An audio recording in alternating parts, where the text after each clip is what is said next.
Hi hello ನಮಸ್ಕಾರ. ನಮ್ಮ ಚಾನಲ್ಗೆ ನಿಮಗೆಲ್ಲರಿಗೂ ಸ್ವಾಗತ. ಇವತ್ತು ನಾವು ಕನ್ನಡ ಕಿರುತೆರೆ ಜನಪ್ರಿಯ ನಟಿ, ಸೋಷಿಯಲ್ ಮೀಡಿಯಾದಲ್ಲಿ ಸಖತ್ ಫೇಮಸ್ ಆಗಿರೋ ಮೌನಾ ಗುಡ್ಡಮನೆ ಅಂದರೆ ರಾಮಾಚಾರ್ಯ ಚಾರು ಬಗ್ಗೆ ಮಾತಾಡೋಣ ಬನ್ನಿ. ನೋಡೋಕ್ಕೆ ತುಂಬ ಗ್ಲಾಮರಸ್ ಆಗಿ ಕಾಣೋ ಈ ಹುಡುಗಿ ಹಿಂದಿರೋ ಕತೆ ಅಷ್ಟು ಸುಲಭತೆ ಅನ್ನಲ್ಲ. ಬನ್ನಿ ಅವರ ಪರ್ಸನಲ್ ಲೈಫ್ ಬಗ್ಗೆ ಇಂಚಿಂಚು ಮಾಹಿತಿನ ಇವತ್ತು ತಿಳ್ಕೊಳ್ಳೋಣ. ಅದಕ್ಕೂ ಮುಂಚೆ ನೀವು ಏನಾದರೂ ಅವರ ಫ್ಯಾನ್ ಆಗಿದ್ರೆ ಕಮೆಂಟ್ ಬಾಕ್ಸ್ನಲ್ಲಿ ಕಮೆಂಟ್ ಮಾಡಿ.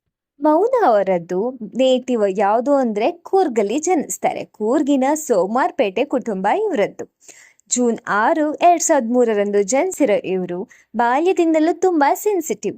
ಅವರು ಇತ್ತೀಚಿನ ಸಂದರ್ಶನಗಳಲ್ಲಿ ಹೇಳ್ಕೊಂಡಂತೆ ಚಿಕ್ಕ ವಯಸ್ಸಿನಲ್ಲಿ ಅವರು ಅಂದ್ಕೊಂಡಿದ್ದ ಪ್ರೀತಿ ಅವರಿಗೆ ಸಿಗ್ಲೇ ಇಲ್ಲ. ತಂದೆ ತಾಯಿ ಅಜ್ಜ ಅಜ್ಜಿ ಮಧ್ಯೆ ಬೆಳೆದಿದ್ರು. ಮನೆಯಲ್ಲಿ ಹೆಣ್ಣು ಮಕ್ಕಳಿಗಿಂತ ಗಂಡು ಮಕ್ಕಳಿಗೆ ಹೆಚ್ಚಿನ ಮಹತ್ವ ಕೊಡ್ತಾ ಇದ್ರು. ಆ ಪರಿಸ್ಥಿತಿ ಅವರನ್ನು ತುಂಬಾ ಬಾಧಿಸಿತ್ತು.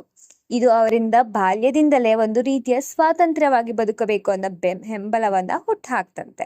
ಇನ್ನು ಅವರ ಶಿಕ್ಷಣಕ್ಕೆ ಬಂದ್ರೆ, ಅವರು ಪದವೀಧರೆ. ಮಂಗಳೂರಿನ ಸ್ಯಾಂಟ್ ಅಲೋಷಿಯಸ್ ಕಾಲೇಜ್ನಲ್ಲಿ ತಮ್ಮ PUC ಮುಗಿಸಿದ್ದಾರೆ. ಶಿಕ್ಷಣದ ಜೊತೆಗೆ ಇವರಿಗೆ ನಟನೆ ಮೇಲೆ ತುಂಬಾ ಆಸಕ್ತಿ ಇತ್ತು. ಅದನ್ನೇ ವೃತ್ತಿಯಾಗಿ ಆರಿಸಿಕೊಂಡ್ರು ಕೂಡ. ಹಾಗೆ ಅವರ ಸಂಸಾರ ಅಂದ್ರೆ ಅವರ ಅಮ್ಮ ಮತ್ತು ತಂಗಿ. ಮೌಲ್ಯ ಅಂತ ಅವರ ಹೆಸರು. ಅವರ ತಂಗಿ ಕೂಡ ಇನ್ಸ್ಟಾಗ್ರಾಮ್ ಇನ್ಫ್ಲುಯೆನ್ಸರ್ ಆಗಿ ಫೇಮಸ್. ಮೌನ ವರ್ಕೌಟ್ ಅಂದ್ರೆ ತುಂಬಾ ಇಷ್ಟ ಅಂತೆ. ಜಿಮ್ ನಲ್ಲಿ ಬೆವರು ಹರಿಸೋದು, ಫಿಟ್ನೆಸ್ ಕಾಪಾಡೋದು ಅವರ ದಿನಚರಿಯ ಪ್ರಮುಖ ಭಾಗ. ಇನ್ನುಳಿದಂತೆ ವ್ಲಾಗ್ ಮಾಡೋದು, ಟ್ರಾವೆಲಿಂಗ್ ಮಾಡೋದು ಅಂದ್ರೆ ಅವರಿಗೆ ತುಂಬಾನೇ ಇಷ್ಟ ಅಂತೆ. ಹಾಗೆ ಇವರ ಕರಿಯರ್ ವಿಷಯಕ್ಕೆ ಬಂದ್ರೆ, ಅವರಿಗೆ ನಟನಾ ಪಯಣ ಸುಲಭ ಆಗಿರಲಿಲ್ಲ ಅಂತ ಹೇಳ್ಬಹುದು. ರಾಮಾಚಾರಿ ಸೀರಿಯಲ್ ಮೂಲಕ ಇವರ ಕನ್ನಡಿಗರ ಮನೆ ಮಾತಾದ್ರು. ಚಾರು ಪಾತ್ರದಲ್ಲಿ ಇವರ ನಟನೆ ನೋಡಿ ಎಲ್ಲರೂ ಫಿದಾ ಆದ್ರು. ಆದ್ರೆ ಈ ಅವಕಾಶ ಸಿಗೋ ಮುನ್ನ ಆಡಿಷನ್ಗಳಿಗೆ ಅಲೆದಾಟ, ರಿಜೆಕ್ಷನ್ ಇವೆಲ್ಲವನ್ನು ಇವರು ನೋಡಿದ್ದಾರೆ. ಅಷ್ಟೇ ಅಲ್ಲ, ಮನಸ್ಸಿಗೆ ತುಂಬಾ ನೋವಾದಾಗ, ಮಾನಸಿಕವಾಗಿ ಕುಗ್ಗಿದಾಗ ಹಲವು ದೊಡ್ಡ ಅವಕಾಶಗಳು ಕೂಡ ಬಿಟ್ಟಿದ್ದಾರೆ. ಇತ್ತೀಚೆಗೆ ಬಿಗ್ ಹಿಟ್ ಆದ ಕೃಷ್ಣಂ ಪ್ರಣಯಂ ಸಖಿ ಆ ಸಿನಿಮಾಗೆ ಕೂಡ ಚಾನ್ಸ್ ಇತ್ತಂತೆ.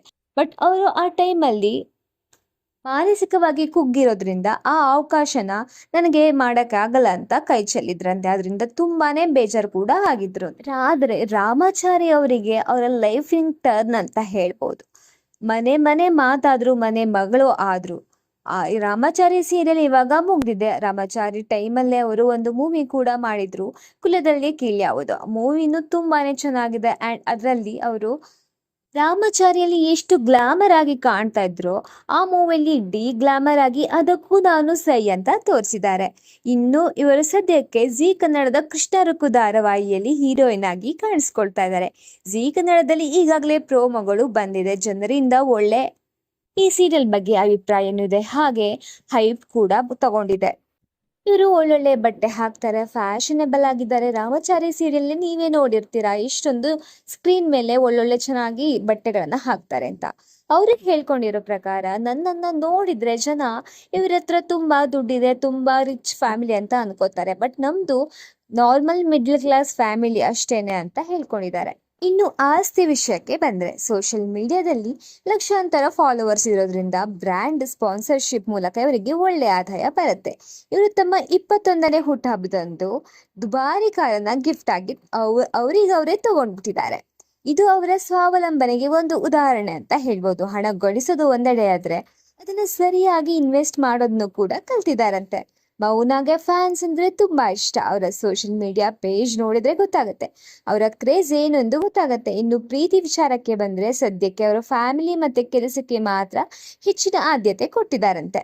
ಇನ್ನು ಒಟ್ಟಾರೆಯಾಗಿ ಹೇಳೋದಾದ್ರೆ, ಅರ್ಧ ಕೂರ್ದೆ ಕಷ್ಟಗಳನ್ನ ಮೆಟ್ಟಿ ನಿಂತು ನಗ್ತಾ ಬದುಕಿರೋ ಈ ಮೌನಾ ಗುಡ್ಡೆಮನೆ ಇಂದಿನ ಯುವತಿಯರಿಗೆ ಒಂದು ಸ್ಫೂರ್ತಿ ಅಂತ ಹೇಳ್ಬಹುದು. ಅವರ ಮುಂದಿನ ಪ್ರಾಜೆಕ್ಟ್ಗಳಿಗೆ ಯಶಸ್ವಿ ಆಗಲಿ ಅಂತ ಹಾರೈಸೋಣ.